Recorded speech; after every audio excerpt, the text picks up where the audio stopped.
नमस्कार बालमित्र हो. आज आपण संकलित मूल्यमापन सत्र 2 2026 इयत्ता 7वी विषय मराठी हा पेपर आज आपण पाहणार आहोत. जर तुम्ही चॅनलवरती नवीन असाल तर सगळ्यांनी आपल्या चॅनलला सबस्क्राईब करा, व्हिडिओ लाईक करा, हाईपचं बटन प्रेस करा. तुम्ही व्हिडिओ बघतात पण हाईप काय करत नाहीत, लाईक करत नाहीत, व्हिडिओ शेअर करत नाहीत. तर सगळ्यांनी चॅनल सबस्क्राईब करून घ्या आणि व्हिडिओ शेवटपर्यंत पहा. प्रश्न क्रमांक 1 आणि 2 हे तोंडी परीक्षेसाठी आहेत आणि प्रश्न क्रमांक 3 हा लेखी चाचणीसाठी आहे. तर चला तर मग प्रश्न तिसरा आहे, खालील परिच्छेदाचे समजपूर्वक वाचन करून त्यावर आधारित प्रश्नांची उत्तरे लिहा. त्यातलं पहिलं आहे, खालील योग्य उत्तर असलेल्या पर्यायाभोवती गोल कर. तर गोरगरिबांसाठी निधी गोळा करायला आलेल्या बायका काय लपून ठेवायच्या? तर त्याचं उत्तर आहे हिऱ्यांच्या कुड्या. त्याच्यानंतर आहे आकृती पूर्ण करा. फाउंडेशनकडून मदत मिळवण्यासाठी लोकांनी केलेल्या युक्तीच्या कृती. तर पहिली आहे, शिष्यवृत्ती मिळावी म्हणून मुले अनाथ आहेत असे सांगतात. आणि दुसरं आहे, कितीतरी माणसे मदत पदरात पाडून घेण्यासाठी आपल्या आईला निर्धार ठरवून मोकळी होतात. आणि त्यातील तिसरं आहे, फाउंडेशनकडून कोणाला मदत मिळत असे? तर त्याचं उत्तर आहे, जर एखाद्या व्यक्तीला मदत मिळाली नाही तर ती व्यक्ती आयुष्यातून उठेल असं आम्हाला ज्या कुणाबद्दल वाटेल त्यालाच फाउंडेशनकडून मदत मिळेल. पुढचा आहे प्रश्न, खालील कवितेचे वाचन कर व त्यावरील आधारित प्रश्नांची उत्तरे लिही. त्यातलं आहे, कवितेत कोणाचे वर्णन केलेले आहे ते लिहे. तर त्या कवितेत अज्ञात सैनिकाचे वर्णन केलेले आहे. दुसरं आहे, जळया वास्तव संसारातून आठवणिया जाशी या काव्यपंक्तीतील संसार शब्दाचे 2 अर्थ लिही. तर पहिला आहे घर संसार, दुसरा आहे कुटुंब. त्यातीलच तिसरा प्रश्न आहे, संध्याकाळ झाल्यानंतर आकाशातील रंग आणि प्रकाशाच्या रेषा कोणत्याही आवाजाशिवाय नाहीशा होतात.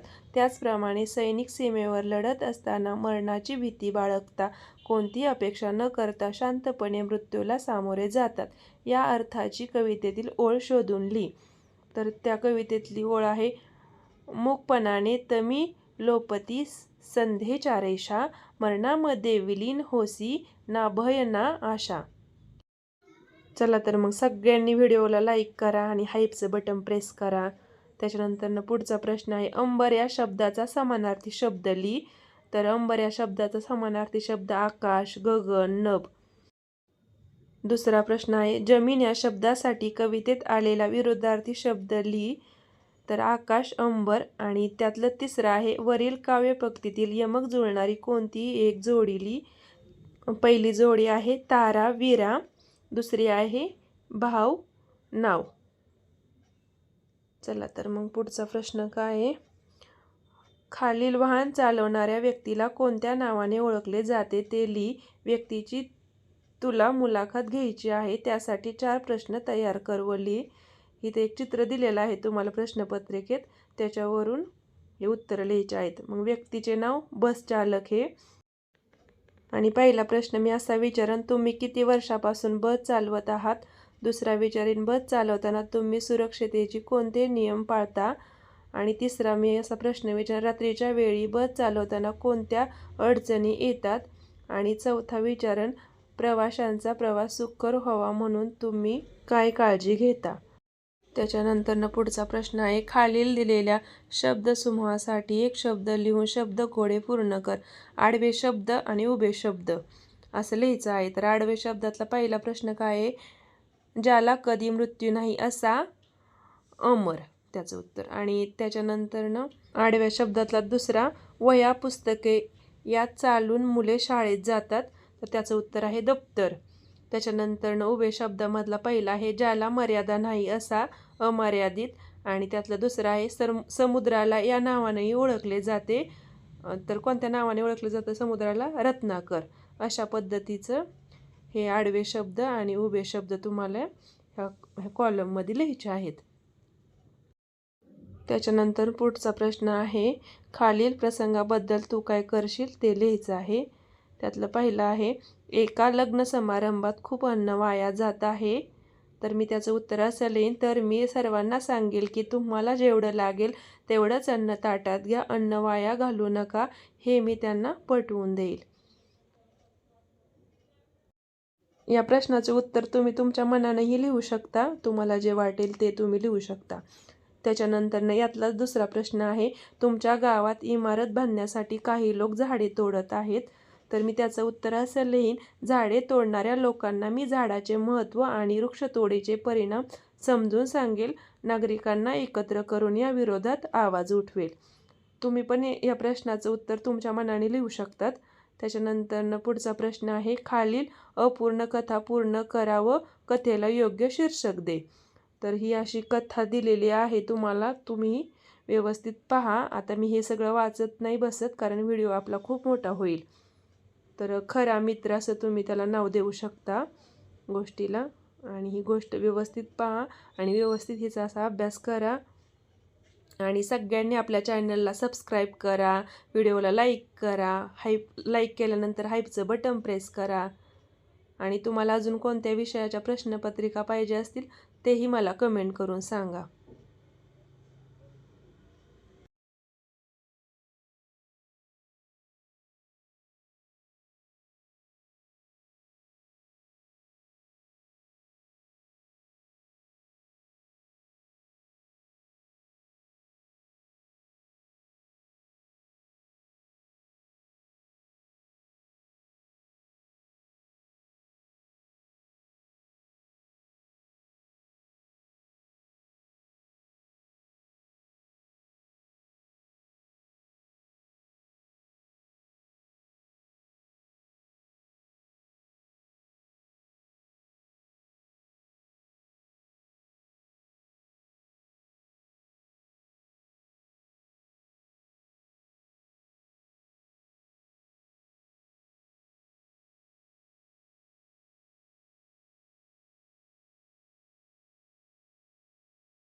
त्याच्यानंतर पुढचा प्रश्न आहे, तू सहभागी झालेल्या एक पेड माँ के नाम या उपक्रमाबद्दल 6 ते 8 ओळीत माहिती लिही.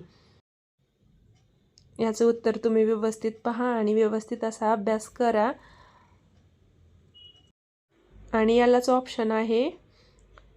पुढचा प्रश्न, स्वातंत्र्याच्या अमृत महोत्सवानिमित्त तू राबवलेल्या हर घर तिरंगा या उपक्रमाबद्दल माहिती लिही. असे हे 2 प्रश्न विचारलेले तुम्हाला. तुम्ही यातलं एक कोणतंही लिहू शकता. मी एक दिलेलं आहे तुम्हाला, एक तुम्ही तुमच्या मनाने लिहा किंवा नाही लिहिलं तरी चालेल हे.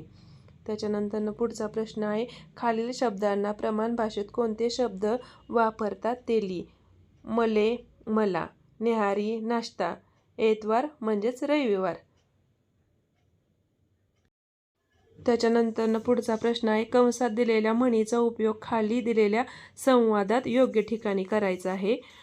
तर त्या म्हणी कोणत्या कोणत्या दिल्या, नाचता येईना अंगण वाकडे, आणि दुसरी दिली आहे, प्रयत्न वाळूचे कण रगडिता तेलही गळे, आणि तिसरे दिले आहे, एकीचे बळ मिळते फळ. तर या संवादामध्ये कोणती म्हण कुठे लागू होती ते लिहायचं आहे. बघा मी व्यवस्थित दिलेलं आहे, याचं उत्तर तुम्ही व्यवस्थित पाहू शकता. हे अंडरलाईन जे केलेलं आहे ना ते उत्तर आहेत. व्यवस्थित पहा व्हिडिओ आणि व्यवस्थित असा अभ्यास करा, पेपर छान लिहा.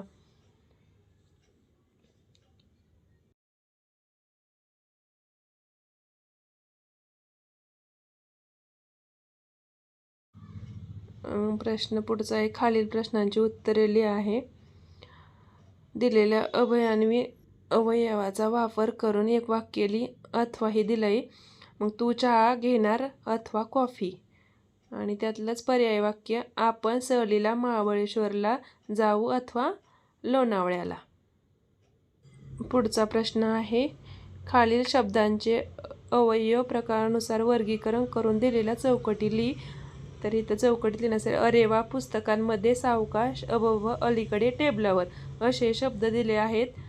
आणि शब्दयोगी अवयव लिहायचे, मग त्याच्यामध्ये 2 येणार पुस्तकामध्ये आणि टेबलावर. आणि क्रियाविशेषण अवयवामध्ये सावकाश आणि अलीकडे हे 2 शब्द येणार. आणि केवळ प्रयोगी अवयवामध्ये अरे वा अबब.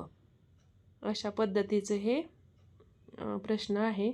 त्याच्यानंतर पुढचा प्रश्न आहे, खालील वाक्यातील अधोरेखित शब्दाचे सरळ रूप व सामान्य रूप ओळखावं लिहा. वाक्य आहे, आकाशात तारे चमचम करत होते. त्याचं सरळ रूप आहे आकाश आणि सामान्य रूप आहे आकाशा. त्याच्यानंतर पुढचा प्रश्न आहे, खालील वाक्यातील लेखन नियमानुसार चूक असलेला शब्द ओळखा व तो पुन्हा वाक्य लिहा असं आहे. तर त्याचं उत्तर आहे, समीर प्रत्येक क्रीडा प्रकारात पहिला येतो असं वाक्य दिलंय. त्याचं उत्तर आहे, चुका असलेला शब्द आहे क्रीडा, बरोबर वाक्य समीर प्रत्येक क्रीडा प्रकारात पहिला येतो. अशा पद्धतीची प्रश्नपत्रिका तुम्हाला पेपरसाठी येणार आहे. तर तुम्ही व्यवस्थित असा अभ्यास करा, पेपर छान लिहा आणि सगळ्यांनी आपल्या चॅनलला लाईक करा, शेअर करा, सबस्क्राईब करा.